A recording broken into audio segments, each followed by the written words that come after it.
My fiancé's brother convinced him to delay our wedding at the last minute, creating chaos and emotional devastation for everyone involved. The day before our wedding, I was walking through the venue, basking in the excitement of seeing months of planning come together. The chairs were perfectly arranged, the altar was draped in soft white fabric, and the floral arrangements smelled like the promise of a beautiful day. My phone buzzed in my pocket, interrupting the moment. Lucas's name lit up the screen. I smiled as I answered, expecting some last-minute logistical question. Instead, his voice, tense and hesitant, made my stomach drop. "Babe, Ryan isn't doing well. He says he's too sick to come tomorrow," Lucas said. I froze, struggling to process what he was saying. "Okay, what does that have to do with us?" I asked cautiously, sensing an undertone I didn't like. Lucas sighed deeply, the kind of sigh he does when he's about to say something I won't like. He thinks maybe we should postpone. For a second, I thought I misheard him. Postpone? Postpone our wedding? I laughed nervously, waiting for him to clarify it was some kind of bizarre joke. But Lucas didn't laugh. "He went to the ER, Lucas explained. "He thought he was having a heart attack.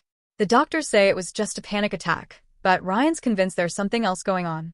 He's asking for more tests. He says he's not in a good place mentally, and I don't want to put him through this." It felt like the world stopped spinning for a moment. I could barely keep my voice steady. "Lucas, you can't be serious. You're not seriously saying we should postpone our wedding because Ryan is having a panic attack?" Lucas hesitated, which was all the confirmation I needed. "Look, I know how it sounds," he said, trying to sound reasonable. "But he's not just my brother. He's my best man. And if he's not there tomorrow, I don't think I can go through with it." I couldn't believe what I was hearing. "Do you realize what you're saying? Months of planning, thousands of dollars, people flying in from across the country. All of that doesn't matter because Ryan's feelings are hurt? You're letting him manipulate you." Lucas's tone shifted, defensive now. "It's not manipulation. He's genuinely struggling. You know how bad his anxiety gets. I can't just ignore him." "Lucas," I said, my voice shaking with a mixture of anger and disbelief, "if you do this, you're not just postponing a wedding. You're breaking my heart." After hanging up, I slumped into one of the white folding chairs, my thoughts racing. How had it come to this? Just yesterday, Lucas had been as excited as I was, counting down the hours to our big day. And now, out of nowhere, he was ready to throw it all away because Ryan might be upset? I called Amanda, my maid of honor, desperate for someone to make sense of this. As soon as I started explaining, she cut me off. "Wait," he said, "Ryan thinks you should postpone? Are you kidding me?" "I wish I was," I said, my voice cracking. "I don't even know how to process this. Am I overreacting?" "You're not overreacting," Amanda said firmly. "This is classic Ryan. He's always been like this, hasn't he? Pulling Lucas into his dramas, making everything about him. And Lucas always falls for it, because he's so damn loyal." She wasn't wrong. Ryan had been a thorn in my side for as long as I'd been with Lucas. At first, I thought his clinginess was kinda sweet, an older brother who couldn't bear to share his little brother's attention. But over time, it became clear that Ryan's neediness wasn't endearing. It was manipulative.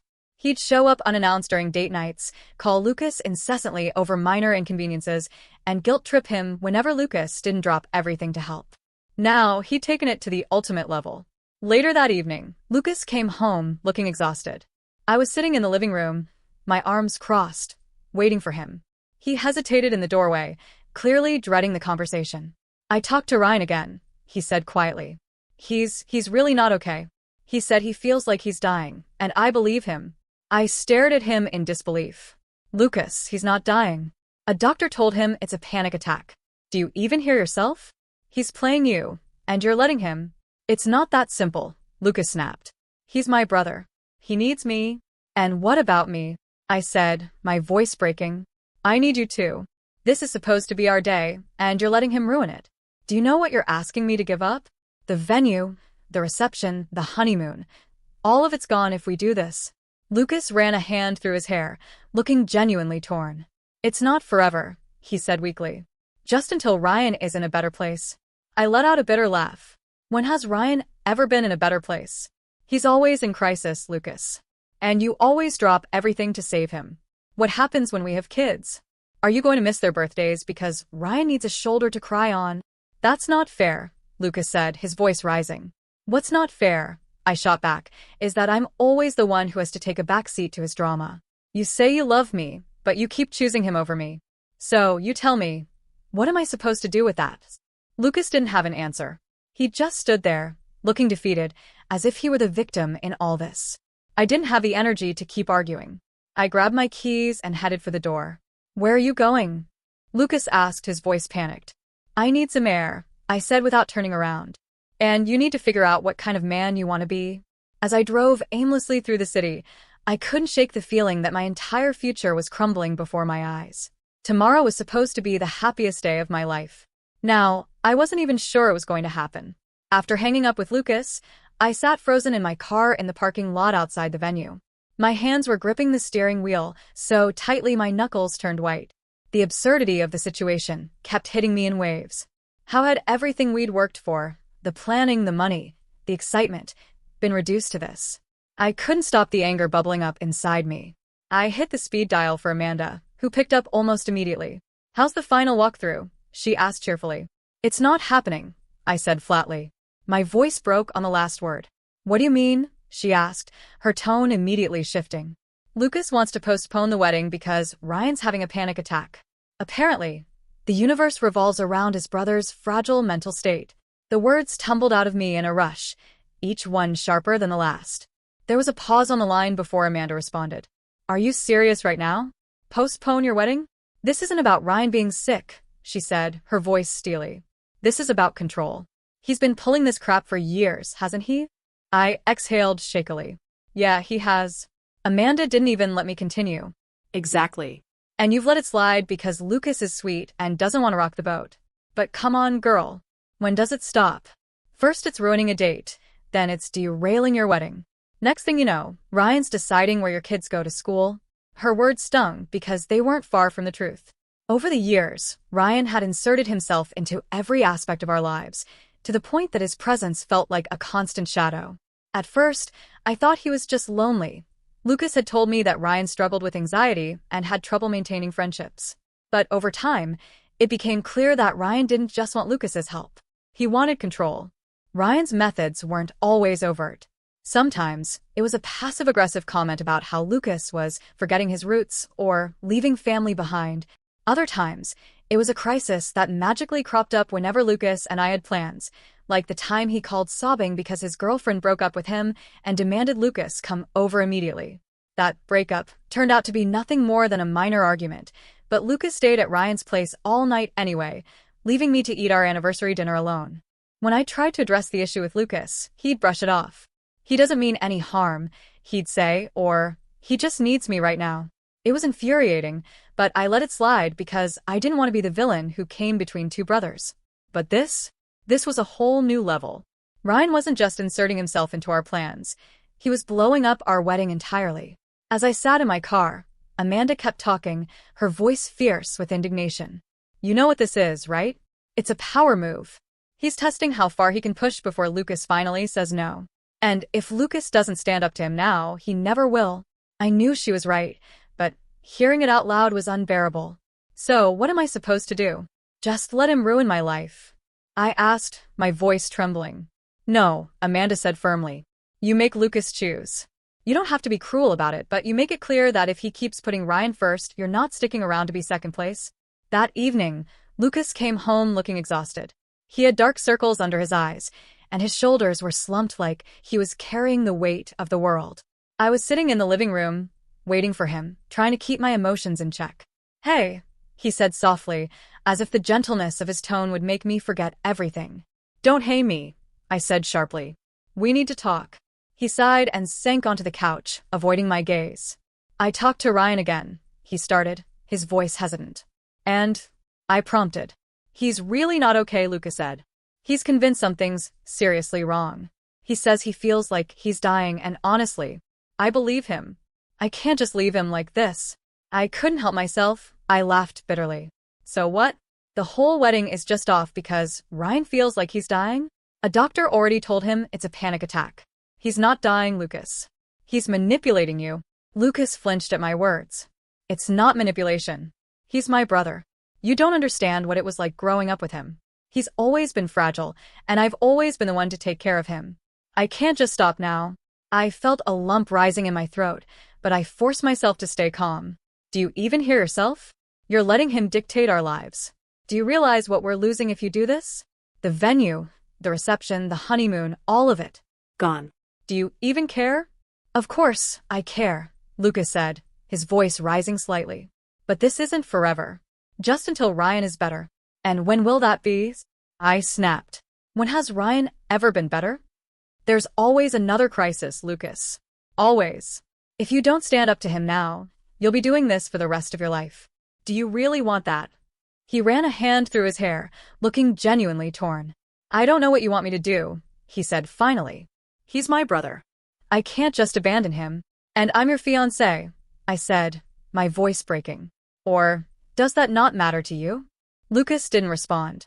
The silence between us was deafening, and I realized in that moment that I was fighting a losing battle. Ryan had his hooks in Lucas, and nothing I said could change that. I stood up, my legs trembling beneath me. I can't do this right now, I said quietly. I need some space to think. Wait, Lucas said, standing as well. Please don't leave. We can figure this out. I shook my head. Not tonight. You need to figure out where your priorities are. And if it's not with me, then maybe we don't have a future. As I walked out the door, I felt a strange mixture of anger, heartbreak, and something else I couldn't quite place. Maybe it was clarity. For the first time, I saw my relationship with Lucas for what it really was, a constant tug-of-war between me and his brother. And for the first time, I wasn't sure if it was worth the fight. That night, sleep didn't come, not even for a moment. I lay in bed, staring at the ceiling, replaying every instance of Ryan derailing our lives. Each memory was a fresh wound, making my chest feel heavier with every passing hour. There was my birthday 3 years ago, the first one Lucas and I had planned to celebrate as a couple. Lucas had surprised me with a weekend getaway to a cozy cabin. We were halfway there when Ryan called, sobbing so hysterically that I could hear him through Lucas's phone. His girlfriend of 6 months had broken up with him, and he claimed he was on the verge of doing something drastic. Lucas turned the car around without a second thought. We spent that weekend in Ryan's dingy apartment, where Lucas played therapist and I awkwardly sat on the couch, trying to suppress my frustration. I told myself it was just a one-time thing, that Ryan needed help and Lucas was just being a good brother. But then it happened again. And again. Another memory surfaced, this one from New Year's Eve 2 years ago. Lucas and I had reservations at an upscale restaurant, our first fancy date in months. I'd bought a new dress and spent the entire afternoon getting ready. Just as we were leaving, Ryan showed up at our door, uninvited, claiming he couldn't be alone tonight. Lucas didn't hesitate to invite him along, even though it meant canceling our reservation. We ended up eating greasy takeout in our living room while Ryan sulked and made sarcastic comments about how lucky I was to have Lucas. I had tried setting boundaries before, cautiously at first. I didn't want to seem insensitive to Ryan's anxiety or strain Lucas's relationship with his brother. But every attempt was met with resistance. Can we keep tonight just for us? I'd asked once, when Ryan called in the middle of a dinner date. He won't take long, Lucas had said, already reaching for his coat. He just needs to vent. When I pushed back harder, Lucas grew defensive. He's my brother. I can't just leave him hanging, he'd say, as if that was the end of the conversation. I told myself things would change once we were married. I thought Lucas would learn to prioritize our relationship, that Ryan would finally respect our boundaries. But now, with the wedding itself at stake, it was clear how wrong I'd been. Ryan wasn't going to step back. And Lucas? He wasn't going to make him. Ryan had managed to take the one day that was supposed to be about Lucas and me and make it all about himself. I wasn't even surprised. I was just tired. Tired of fighting for scraps of attention in my own relationship. By the time the first light of dawn peeked through the curtains, I felt like I had been wrung out and left to dry. My body ached from the tension of sleeplessness, and my mind was heavy with resentment and despair. I wasn't sure what hurt more, Ryan's selfishness or Lucas's inability to see it. Lucas shuffled into the living room, still in his pajamas. He looked like he hadn't slept either. For a moment, we just stared at each other, the weight of everything hanging between us like a thick fog. I can't do this, I said finally, breaking the silence. My voice was hoarse from crying, but I kept going. If you cancel our wedding, Lucas, you're not the man I thought I was marrying. His face crumpled, and for the first time, I saw guilt there. It's not like I don't want to marry you, he said softly. I love you. Ryan's my brother. He's always needed me. And I don't. I shot back. You're supposed to be my partner. My teammate. But every time Ryan snaps his fingers, you drop me like I don't matter.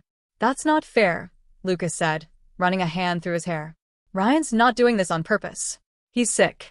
He can't control it. No, Lucas. What's not fair is that I've spent years putting up with this. I've been patient. I've been understanding. But where's the line? When do I get to come first? He looked down at the floor, his shoulders sagging. I don't know, he said quietly. I need to talk to Ryan. I let out a bitter laugh. Of course, that was his solution. Talk to Ryan. Not me. Not us. Ryan. Fine, I said, standing up. Go talk to him. But you better figure out what kind of life you want, Lucas, because I can't keep living like this. When he left, I felt a hollow sense of relief. At least he was out of the house, giving me space to think. I sank onto the couch and buried my face in my hands. For the first time, I wondered if our relationship was doomed. Even if Lucas chose to move forward with the wedding, would I ever be able to trust him to stand up to Ryan? Or would our marriage become just another battlefield for his brother's manipulation? The answer felt like it was already written in the countless moments Ryan had stolen from us. And I wasn't sure if I could fight it anymore. While Lucas was with Ryan, my phone rang. Seeing his mom's name on the screen gave me a sense of foreboding, but I picked up anyway, hoping she'd offer some sort of support. Instead, her voice came through sharp and accusing. Do you have any idea what Ryan is going through? She started, not even bothering with the greeting. I closed my eyes, trying to stay calm. I know he's having a panic attack, I said carefully. It's more than that, she snapped. Ryan has always been fragile, and now you're making him feel like a burden. If Lucas needs to reschedule for his brother's sake, that's what family does. I nearly dropped the phone.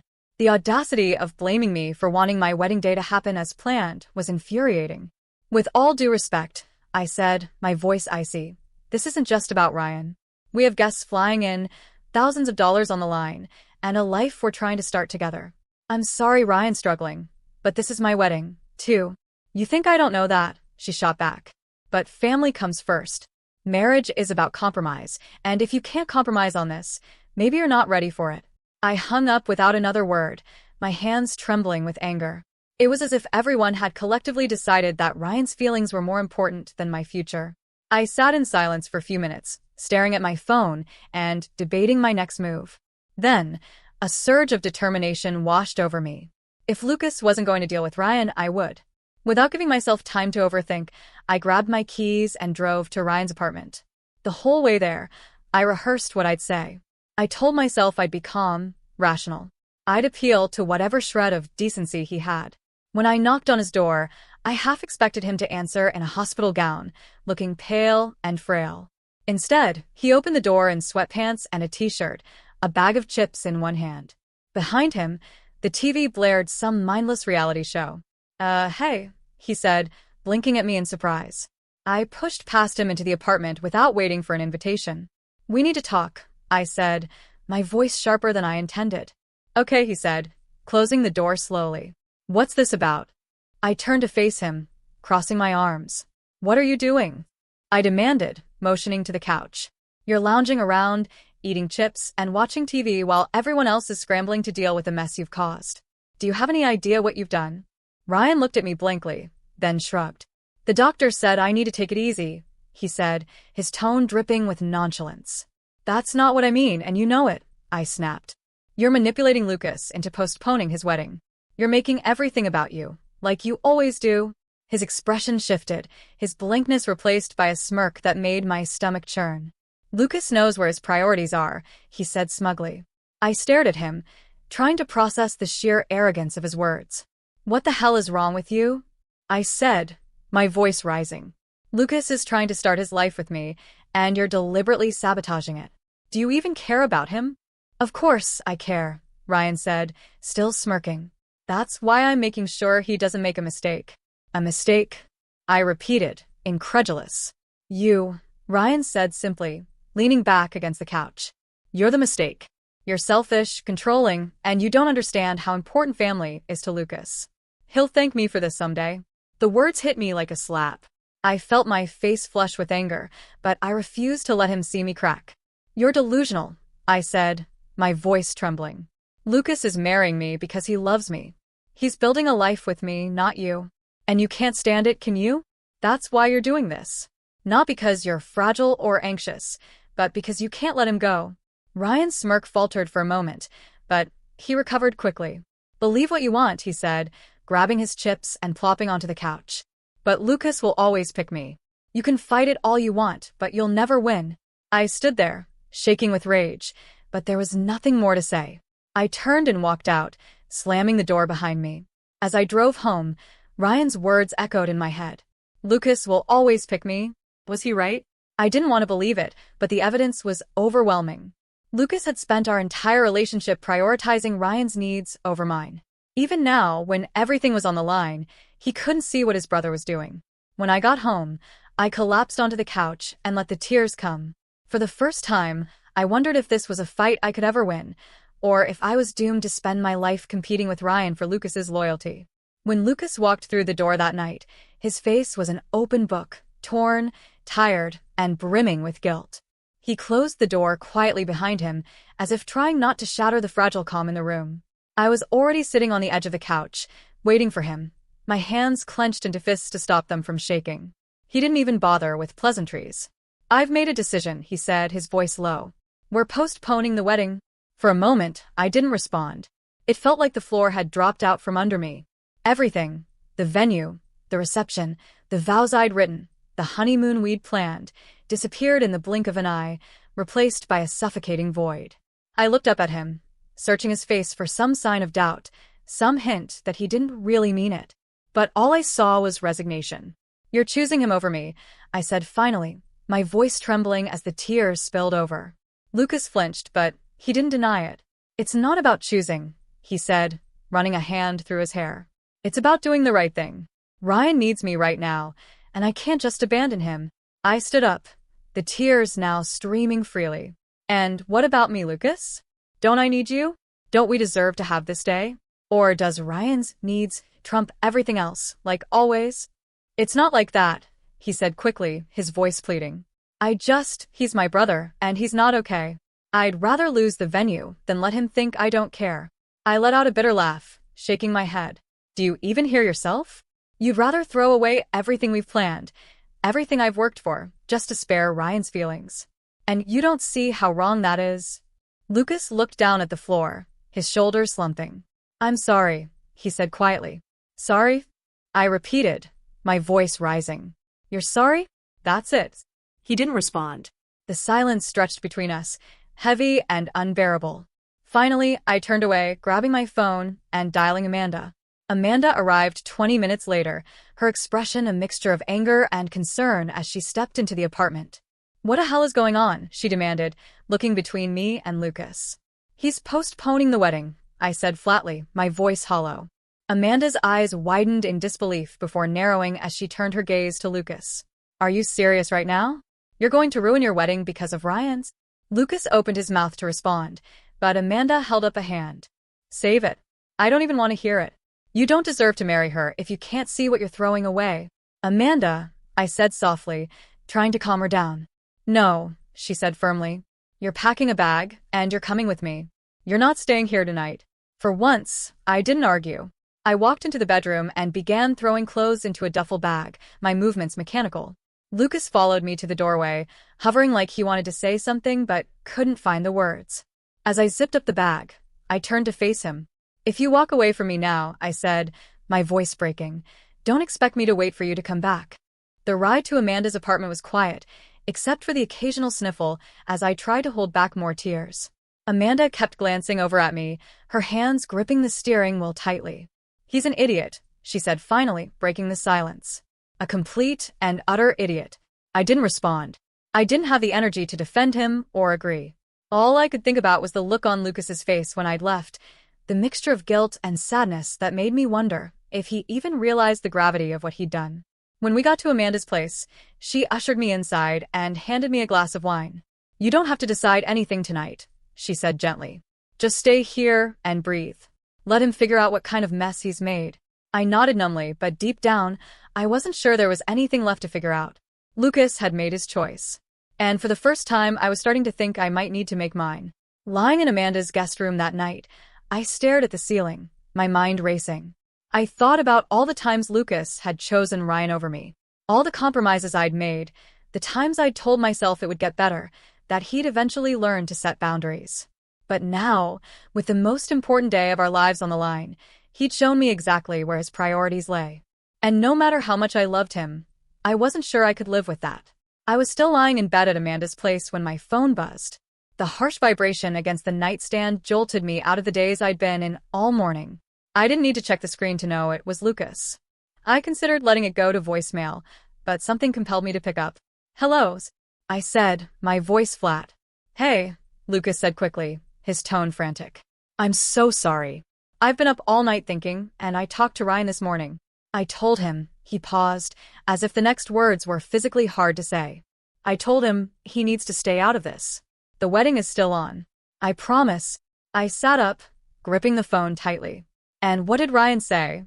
"He wasn't happy," Lucas admitted. "But I told him this is non-negotiable. I told him he's not coming to the wedding if he can't support us." For a moment, I didn't know how to respond. This was what I'd wanted, wasn't it? For Lucas to draw a line, to prioritize me and our relationship. But instead of relief, I felt a hollow ache in my chest. If it had taken this much drama, me leaving, Ryan's manipulation, everything to get to this point, what did that say about us? "Okay," I said cautiously. "And what happens next time? When Ryan has another crisis? When he guilt trips you again?" "There won't be a next time," Lucas said firmly. "I swear. I'm going to set boundaries with him from now on." I let out a bitter laugh, shaking my head even though he couldn't see me. "You've said that before, Lucas. So many times. Why should I believe you this time?"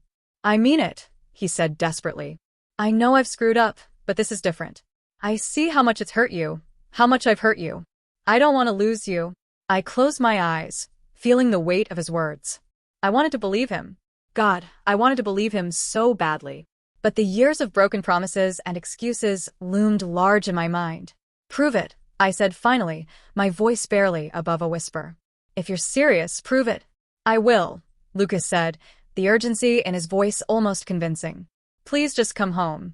We'll figure this out together." When I got back to the apartment, Lucas was waiting for me at the door. He looked like he hadn't slept, his eyes bloodshot and his hair disheveled. He reached for me as I stepped inside, but I held up a hand to stop him. "Let's just talk," I said, brushing past him and sitting on the couch. Lucas followed, sitting across from me like he was afraid to get too close. "I told Ryan he's not coming," he said, diving straight into it. "I told him he needs to get his own life together and stop interfering in ours. And I meant it. This isn't just about the wedding, it's about us. I'm done letting him control me." I studied him carefully, searching for any sign of doubt or hesitation. "And what happens when he calls you next week, crying about something? What happens when he shows up at our door uninvited?" Lucas swallowed hard, his hands fidgeting in his lap. "I'll deal with it," he said. "I'll tell him no. I'll put you first, like I should have been doing all along." The sincerity in his voice was palpable, but it wasn't enough to erase the years of damage. "You keep saying that," I said, my voice trembling. "But you've never followed through. Every time I've asked you to set boundaries, you've found a reason not to. So, why should I believe it'll be different now?" "Because I'm different now," Lucas said earnestly. "Because I know what's at stake. I don't want to lose you, and I don't want to lose us. Please, give me a chance to prove it to you." The rest of the day was a blur. We spent hours talking, rehashing old arguments and unearthing buried resentments. Lucas apologized over and over, promising to do better, to be better. By the time the sun set, I was emotionally drained, but I still wasn't sure where we stood. The wedding was back on, but it didn't feel like a victory. It felt like a temporary ceasefire in a war I wasn't sure I wanted to keep fighting. That night, as Lucas slept beside me, I stared at the ceiling, my mind racing with doubts. Could I trust him to change? Could I trust myself to forgive him if he didn't? As much as I wanted to believe in a happy ending, part of me knew this wasn't over. Ryan's influence loomed large, and I couldn't shake the feeling that this was just another chapter in a story that might never truly end. The morning of the wedding felt surreal. It wasn't the buzzing excitement I'd imagined for so long. Instead, the air was heavy with tension, and everything seemed muted. The day I'd been dreaming about for months, years really, felt like it was unraveling before it even began.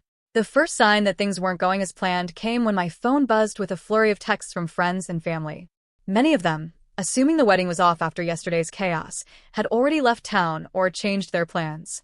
I scrolled through the messages, my heart sinking with each one. Heard about the postponement. So sorry. Let us know when you reschedule. Safe travels back home. Sorry I couldn't stay longer. I tossed the phone onto the counter, feeling a fresh wave of frustration. This wasn't just about me or Lucas anymore. It was about everyone who had shown up for us, who had rearranged their lives to celebrate our love. And now it felt like we'd let them all down. When Lucas arrived at the venue, he looked nervous, like he was walking on eggshells. His tux was sharp, but his posture was hunched, and there was a hollowness in his eyes that I couldn't ignore.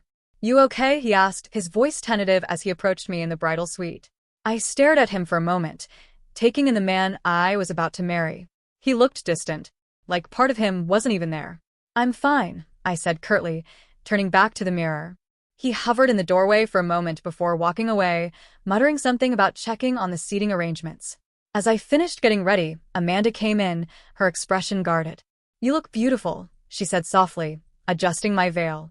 "Thanks," I said, but my voice lacked any real enthusiasm. Amanda studied me for a moment, then sighed. "Are you sure you want to do this?" she asked gently. I met her gaze in the mirror, feeling my throat tighten. What choice do I have? Everyone's here, or at least the ones who stayed. I can't just walk away now. "You can," she said firmly. "But if you're going to go through with it, make sure you're doing it for you. Not for Lucas, not for anyone else." The ceremony itself was a blur. As I walked down the aisle, I couldn't help but notice the empty seats.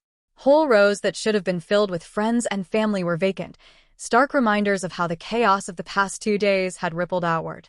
When I reached Lucas at the altar, he smiled, but it didn't reach his eyes. I searched his face, trying to gauge what he was thinking. Was he focused on me on this moment? Or was Ryan still taking up space in his mind? The officiant began speaking, but the words felt muffled, like I was hearing them underwater.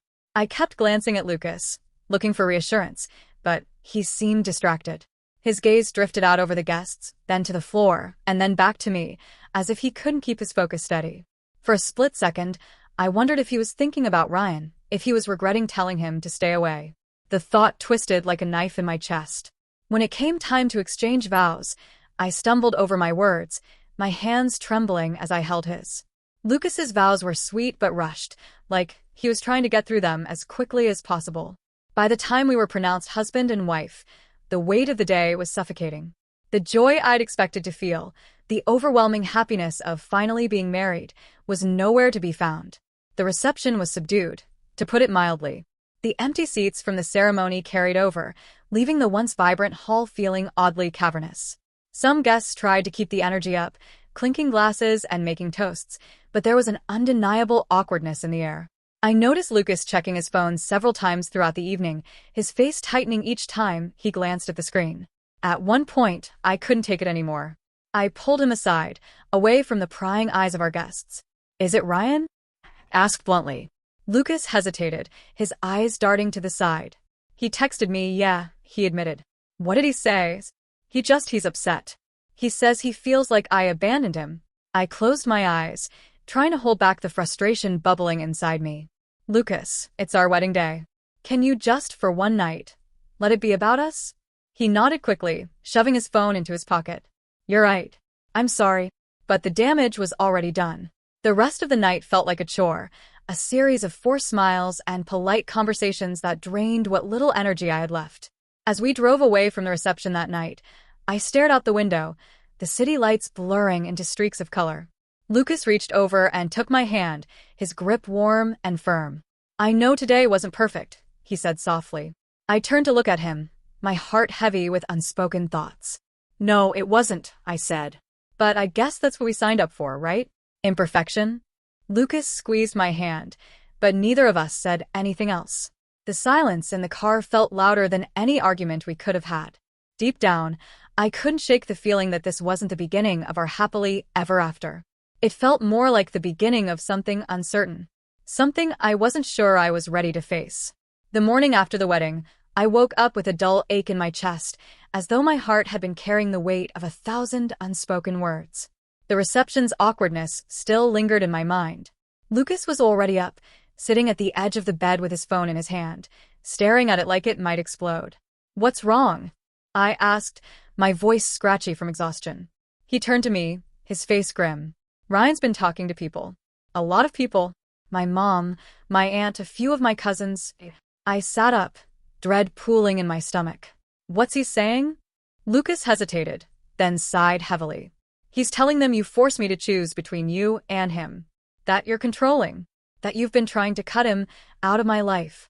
I let out a sharp, bitter laugh, the kind that comes from sheer disbelief. "Are you serious? After everything he's done, he's painting me as the villain?" Lucas nodded, running a hand through his hair. "It gets worse. He told my mom that he didn't come to the wedding because you didn't want him there. She's furious." By the time we arrived at the post-wedding brunch, the tension was thick enough to cut with a knife.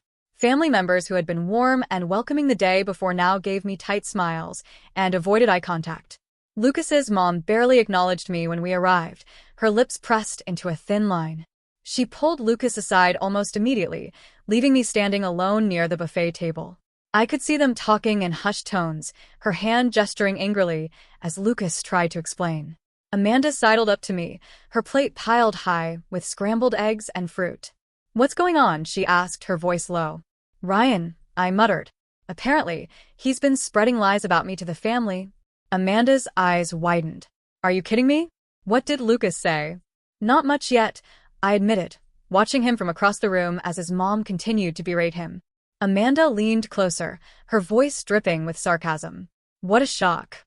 Ryan causes chaos, and Lucas tries to smooth it over. Never saw that coming." When Lucas finally returned to my side, he looked exhausted. "She's upset," he said, as if I couldn't already tell. I crossed my arms, trying to keep my voice calm. "What exactly did she say?" "She's confused," Lucas said carefully.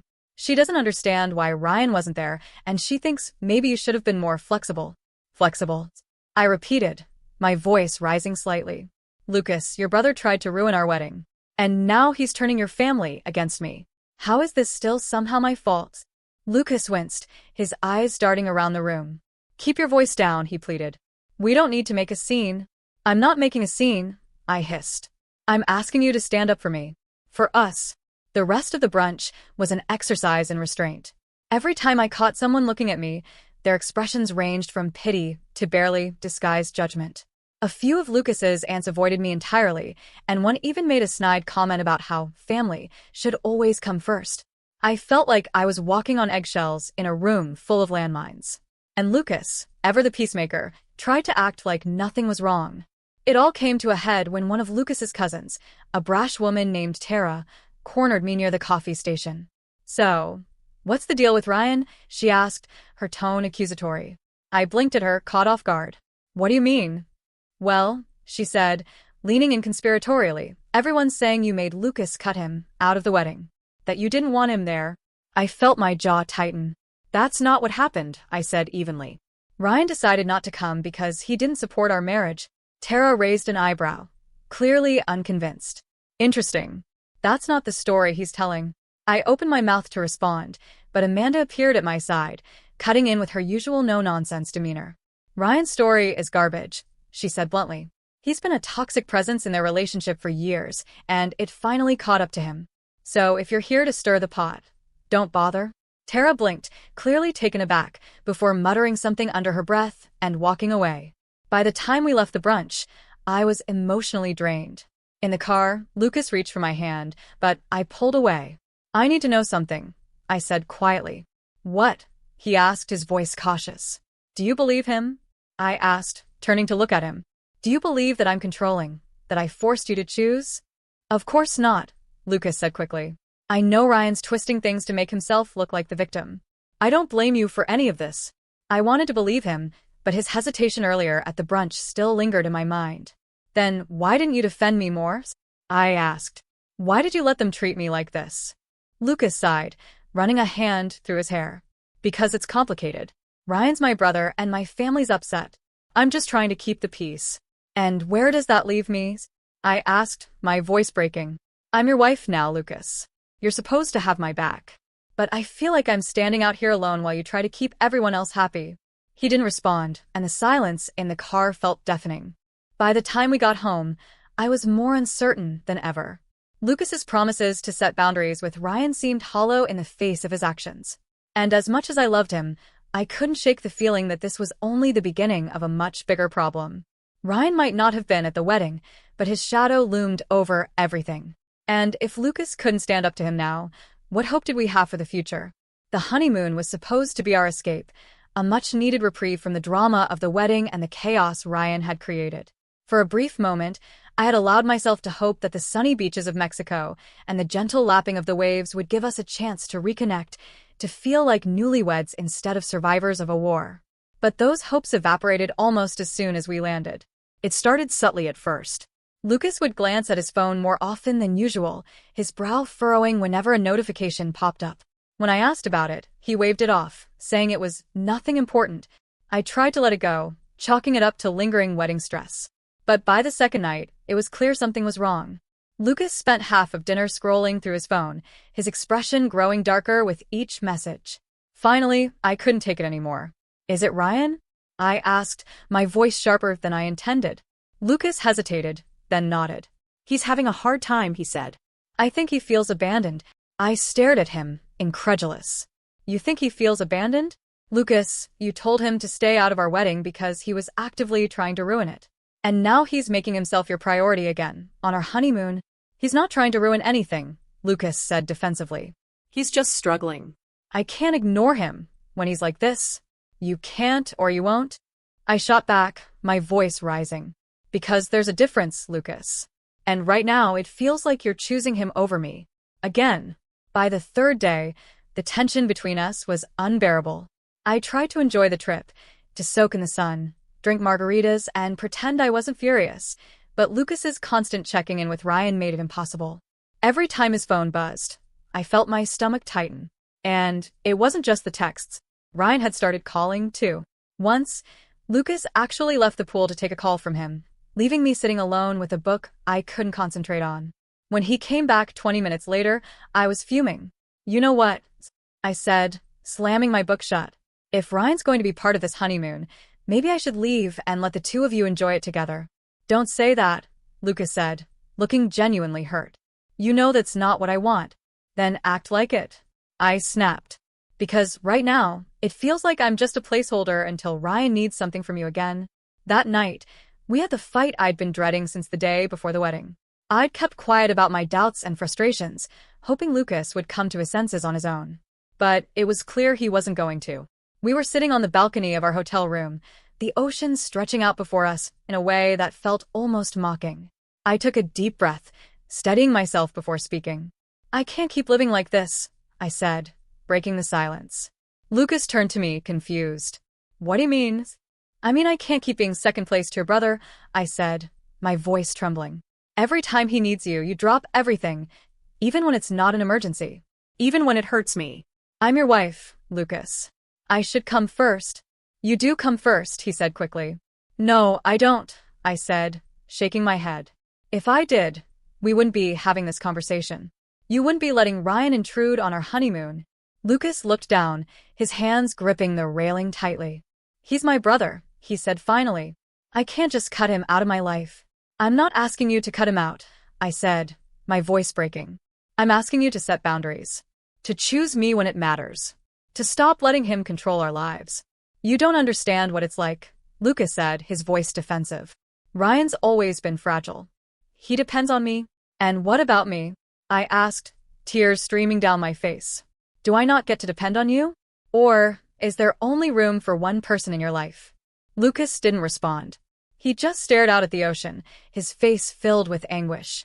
I can't do this anymore, Lucas, I said quietly. You need to pick, me or your brother. He turned to look at me then, his eyes wide with panic. That's not fair, he said, his voice shaking. Maybe it's not, I said. But it's the truth. I can't keep fighting for a place in your life.